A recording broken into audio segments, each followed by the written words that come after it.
Hey everybody, my name is Darby Ross and welcome to the Young Builders Alliance show.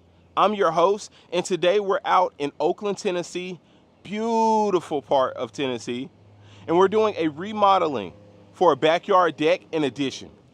I want to use this project to talk about something that gets you out of the house, that's fun, that's innovative, and even has the potential to not only earn you six figures, but millions of dollars within the construction industry. That's right. Today we're talking about how to make six-figure passive income using a simple drone as well as 3D rendering software in the residential and commercial construction space. So, what are the advantages of using a drone in this type of industry? Well, I wrote down 5 advantages that I feel like no one else is going to provide to you because it is so lucrative and not that many people are doing it at this time. But what are those 5 advantages to using a drone and 3D modeling software for the purpose of construction management? Well, the number one advantage is enhanced safety. That's right, I'm talking lower cost on premiums because mistakes didn't happen. Inspecting hard to reach and high risk zones, as well as compliance monitoring. If you mess up on a construction site, you might have to call your insurance as a business owner, as well as the homeowner's insurance, and God forbid, the neighbor's homeowner insurance. So enhanced safety is not only an advantage, but extremely important as a business owner or as a business solution to a business owner, which can mean more money in your pocket, right? So the second advantage to using a drone and 3D rendering technology for the purpose of residential construction is improved efficiency and productivity. Well, what do I mean by that? Faster and more accurate surveying and mapping, streamlined progress monitoring, and efficient material and equipment management. Now, the third advantage is something that every business owner should care about, and that's cost saving.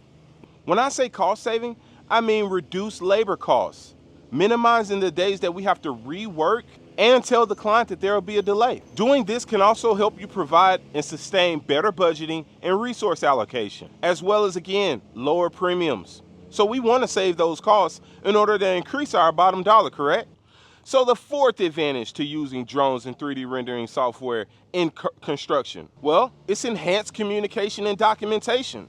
Instead of waiting to have an on-site pre-construction meeting, which we should not forsake and we should always do, we can still take an additional time to pull up via Zoom, Google Meet, FaceTime, share our screens, and have a remote site viewing of the project that we're about to undergo. Going back to comprehensive documentation, I'm talking putting measurements down that we got from our 3D rendering software, screenshotting it, sending it over to the subcontractor. I'm sorry, I got something in my eye. But sending that over to the subcontractor or saving it for proof of work, proof of concept, things like that, right? And when you're talking enhanced communication, guys, we're also talking about enhanced collaboration. Very important. The fifth advantage to using a drone and 3D rendering technology for construction is better marketing and sales. We're talking about higher quality marketing materials, all right? So, if you have a drone and never used it for construction before, but you're thinking about it, or you're trying to find which one works best for this type of industry, or hey, you just came across this video and now you're about to do your market research on what works best for you, don't worry. I'm going to show you how to scan, how to upload and render, and also how to share. And today we'll be flying using the DJI Mini 4 Pro. This thing has obstacle avoidance for when you're flying around trees and stuff like that. It has active track, which I've used in this video, super cool, but it's very friendly and easy to use. So if you don't have to spend thousands of dollars on a drone, trust me. This 700, 800, I think you can get one with a pack, maybe 3 batteries, the controller. You're barely scraping 1,000. That'll work for you just fine. So let's go ahead and get started. Now, when flying, there are a few rules that we want to mention. Number one, we want to make sure that we orbit the object. So in this case, we're orbiting the house. The same height. We don't want to fluctuate in height in the middle of a rotation. So each rotation, you're going to adjust your height. So in rotation 1, I liken it to the average height of the average height of a human being. and I start directly in front of the house. That way, when I produce my 3D render, it's populating directly in front of the house and not in the shed in the back somewhere. So that's my first photo is directly in front of the house. Move over a few inches. I like to go clockwise. Move over a few inches each time, and we're just gonna orbit. We're just gonna orbit. We're just gonna orbit. The house is the sun, the drone is the planet. Let's just orbit at a consistent height, and then once we have a complete rotation, we'll adjust our height. Now, Polycam says you want to take a minimum of 20 photos, a max of 1,000. Listen, I'm taking 300 to 500 photos of each house every single time. That way I'm not missing any key details that separates that house from another one. The scan looks very good and gives me a competitive edge. So make sure you follow those rules, all right? You'll come up with your own technique. I've been flying for 10 years. That's worked for me, and I hope it works for you. All right. So if you haven't done so already, you want to go to the App Store and download Polycam 3D Scanner. Once you get to the home page, you're going to press that plus icon and create. Now, right here, we're going to upload photos where it says that so we can create a 3D scan or a Gaussian splat. Remember that I said you need a minimum of 20 and maximum of 1,000 photos. So once you upload your photos there, it's going to process. Once it starts to process, you'll get a notification once that's complete, and you can click on your scan. Notification comes from let's say you uploaded on web-based, you're still going to get a notification on any device that you have Polycam downloaded on and you signed into. So it's really cool. Now, like I said, we don't want to just stop at 20 photos. With my 200 plus photos, I'm getting a really good high resolution detailed scan. That's very important.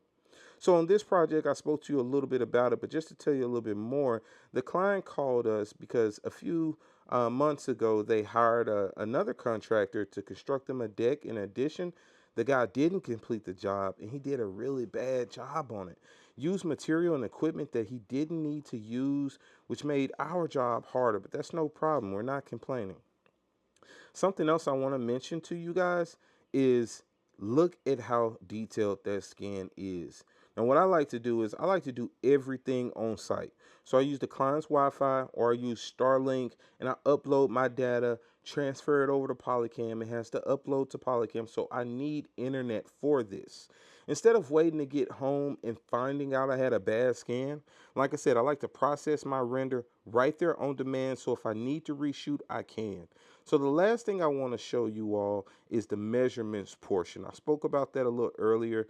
Even though we have innovative technology, I still always keep my measuring tape with me just to trust but verify. But if you've ever used a measuring tape or measured something, man, forgetting your measurements, listen, with Polycam, that's a thing of the past. As you can see, all of my recent measurements are right in there.